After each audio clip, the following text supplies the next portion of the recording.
આપ જોઈ રહ્યા છો સ્ટાર ન્યૂઝ ગુજરાતી લાઈવ। અમદાવાદના રાયપુર વિસ્તારમાં આવેલી પીપળીની પોળમાં શ્રી અન્નપૂર્ણા માતાજીના મંદિરે અન્નપૂર્ણા માતાજીના 21 દિવસનો વ્રત મહોત્સવ ચાલી રહ્યો છે। વ્રતના 14મા દિવસે બરફના દર્શનનું આયોજન પોળના રહીશો દ્વારા કરવામાં આવ્યું હતું।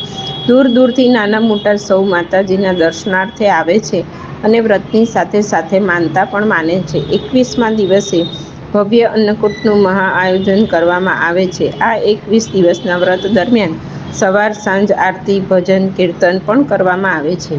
21 દિવસ સુધી પોળના અને સ્થાનિક રહીશો દ્વારા ખૂબ જ સાથ સહકાર મળે છે। એન્કર ભામિની કંસારા સાથે star news Gujarati live Ahmedabad.